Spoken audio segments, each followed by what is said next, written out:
At 34, before gambling tore my life to shreds, I stood at the pinnacle of the world, or at least my own world. Back then, I was in Austin, Texas, a city soaked in sunshine, music, and endless possibilities. I owned 2 properties, not in some far-flung suburb, but in the kind of spots everyone in this city coveted. One was our townhouse, with a meticulously tended backyard where the smell of barbecue and the sound of friends' laughter filled every weekend. The other was a downtown apartment I rented out, bringing in a steady stream of passive income each month. It felt like the world was constantly whispering to me, "You did it. You made it." My then wife, Sarah, and I were, in everyone's eyes, a match made in heaven. We both came from similar middle-class backgrounds. Her parents were a lawyer and a doctor. My dad ran a decently successful small construction company. We were a perfect fit, the kind of well-matched pairing the older generation loves to praise. To me back then, it felt like a rock-solid guarantee. Then I started gambling. At first, it was just a game, a little thrill to spice up watching NBA games. I'd place bets through an app, $100, $200. If I won, it meant extra rounds at the bar with friends. If I lost, it was no big deal, just the cost of a dinner. I relished the smug sense of control, analyzing player stats and team form, convincing myself I wasn't gambling but making intellectual investments. The adrenaline rush was far more intense than my predictable software engineer job. I still remember the first time I won big, a seemingly impossible comeback where I bet $5,000 at 6-1 odds. When the final buzzer sounded, my account ballooned by $30,000. In that moment, I felt like a god, like I'd cracked the system's code. I immediately booked first-class tickets to Cancun for Sarah and me, checking into the most luxurious resort. I told her, "This is the life I'm giving you, babe. Effortless." The admiration in her eyes that day fed my ego like nothing else. But that win was the gate to hell swinging wide open. I got greedy. A $100 bet felt trivial. I craved bigger thrills. I dove into online poker, facing anonymous, greedy souls across digital tables. I'd sit at my computer all night, eyes bloodshot, brain wired. The winning nights grew rare, the losses piled up. I started dipping into our savings, the money we'd set aside for a bigger house. I told myself it was temporary, that the next hand, the next bet, would win it all back and more. My work suffered. Bugs crept into my code. My boss started having talks with me, but I couldn't hear him. Real-world paychecks felt like an insult to my intelligence. I was convinced I could rake in wealth faster in that virtual, numerical world. Then I lost all our savings. Panic gripped my heart for the first time. I confessed to Sarah, partially, saying I'd made some bad investments and lost about $100,000. She frowned, upset but accepting. We sold the downtown apartment to plug the hole. I swore I'd stop. But for a gambler, promises are cheap currency. I didn't stop. I just moved the battlefield to darker corners. I turned to online lending platforms with sky-high interest rates, which, to me, seemed like the only lifeline. The hole grew bigger until I couldn't even cover the interest. Collection calls bombarded my phone. We had to sell our last home, the townhouse filled with our laughter. The day we signed the papers, Austin's sun was blindingly harsh. The real estate agent's professional smile felt like mockery. I used part of the money to pay debts, but with the rest in my hands, only one thought consumed me: get it all back. I flew to Las Vegas, convinced the city would deliver a miracle. I sat at high-stakes tables, surrounded by sharply dressed people, free whiskey in hand, the fleeting feeling of importance masking that I'd already lost everything. I lost, predictably, every last chip. Stumbling out of the casino at 4 a.m., staring at the desert sky, I knew I was done. In my darkest, most desperate moment, Sarah, my wife, handed me divorce papers.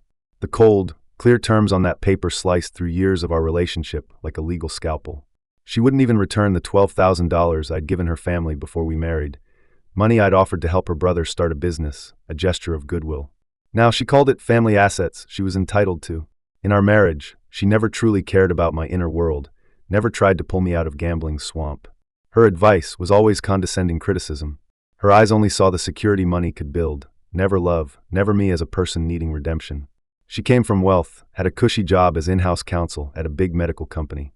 Laughably, whenever I begged for help with my gambling debts, she'd lecture me about financial independence.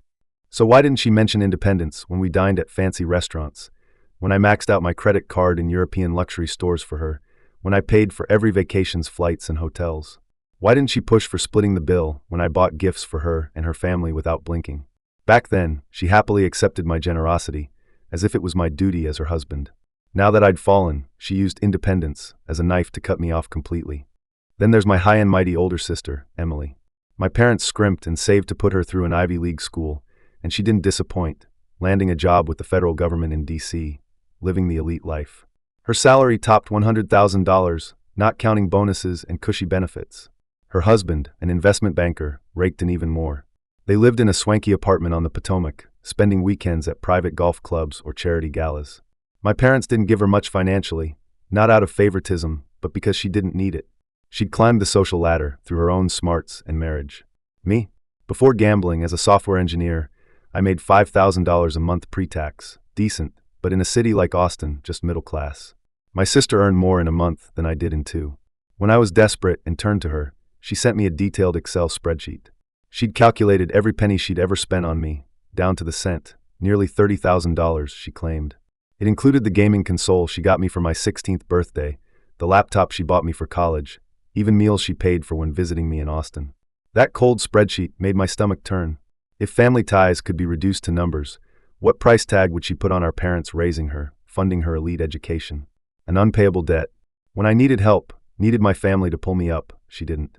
Her first move was to draw a line in the sand. She called me, her tone as icy as if she were speaking to a stranger.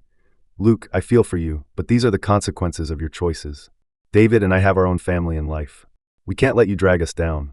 I begged, my voice sinking to the dirt, telling her I didn't need her to clear all my debts, just enough to pay off what I owed relatives, to spare our parents the shame of gossip.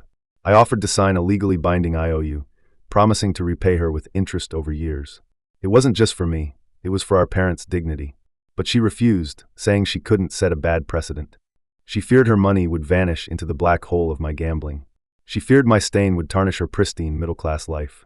We're siblings, blood thicker than water, but in the face of money and decency, that bond was fragile as glass. When you hit rock bottom, you see the true faces of your brothers. The guys who once slapped your back and called you brother, their calls and WhatsApp messages become nastier than collection agencies. They don't care if you're drowning. Their words drip with mockery and venom. "Hey Luke, heard you went broke? Serves you right for being so greedy. Got any cash? That $500 I lent you last month. Time to pay up." I'm tight too. I could handle that from casual acquaintances, but what gutted me was hearing it from my best friends, even my cousins who grew up with me. Over a few hundred or $1,000, they turned on me. I used to be so generous. Among friends, I was the guy who never said no. If someone needed cash, I'd hand it over without a second thought. I remember my cousin Mark, a few years back, needing money to renovate his house. He came to me when I'd just sunk my cash into an investment, leaving me with only $5,000. But seeing his worried face, I didn't hesitate. I borrowed $7,000 from other friends to give him $12,000. I told him, no rush to pay me back. His tearful gratitude is still vivid. But you'd never guess how he treated me when I hit rock bottom. I borrowed $15,000 from him. I admit it, I owed him. Last Christmas Eve, he stormed into my parents' house, where I was hiding from the world, and demanded repayment. In front of my parents, he pointed at my face, yelling that if I didn't pay up, he'd move his wife and kids into our house, eating and drinking until I paid. Seeing my father's trembling hands and my mother's silent tears, my heart hurt worse than a knife wound. This was the family I'd gone all out to help. Money is the cruelest mirror, stripping away every facade of warmth. Friendship, family, love, all cheap and hollow before it. When you're flush, you're everyone's star, generous Luke, the loyal friend. When you're broke, you're a pile of filth, a con man everyone despises. So here's my hard-earned lesson. No matter how close you are, never borrow from friends or family. Don't. The humiliation, the pain, the raw ugliness of human nature when they come collecting. It'll haunt you forever, shattering your last shred of trust in the world. If I could choose again, I'd rather face goons with baseball bats than owe my so-called loved ones a dime. With professional collectors, it's just business, no emotional ties, no betrayal. But debts to friends and family? They're like a drop of ink in clear water, tainting everything, turning pure relationships filthy. Once I clear my debts, half my phone's contacts will be deleted for good. Since May this year, I've been driving long-haul trucks for a logistics company. Every day, I speed across America's interstates, city to city. It's grueling, lonely work, but it pays, and it keeps me away from the mess. I'm paying off my debts, but on my terms, at my pace. Those who were decent when I was at my lowest, who gave me time, who checked in with a "you okay?" They're first on my repayment list, even if I have to tighten my belt. But those who cursed me, who spewed venom, who wanted me dead, their names are dead last. I'm doing it on purpose. If we're no longer friends or family, I'll at least teach them a lesson about respect. They'll learn that a lack of empathy comes with a cost. I'm not afraid of them dragging me to court. Part of me hopes they do. Let them. The moment that summons hits my hand, they'll never see a cent from me. I'll frame the court order and hang it in my cheap rental as a memento of my foolish past. I'll even pay others back in front of them, just to rub it in. It's petty revenge, I know, but I savor it. I own my debts. Everyone is logged in my phone's notes, who I owe how much. I don't dodge that. But respect is a two-way street. If your mouth's a sewer, spewing filth, then sorry, I'll teach you a lesson the hard way. Want your money? No chance. I'd rather spend my hard-earned cash at Texas's best barbecue joint or on a massage for my aching back than give you a penny. Call me a deadbeat, a scumbag, I don't care. The louder you curse, the longer you wait. That's my new rule. I have no friends now. None. And it's fine. Honestly, it's a relief. What good are fair-weather buddies who only show up for drinks? They cheered when I was on top, kicked me when I was down. Good riddance. My ties with relatives are also dead, save for the occasional group text holiday wishes from my mom. I don't care.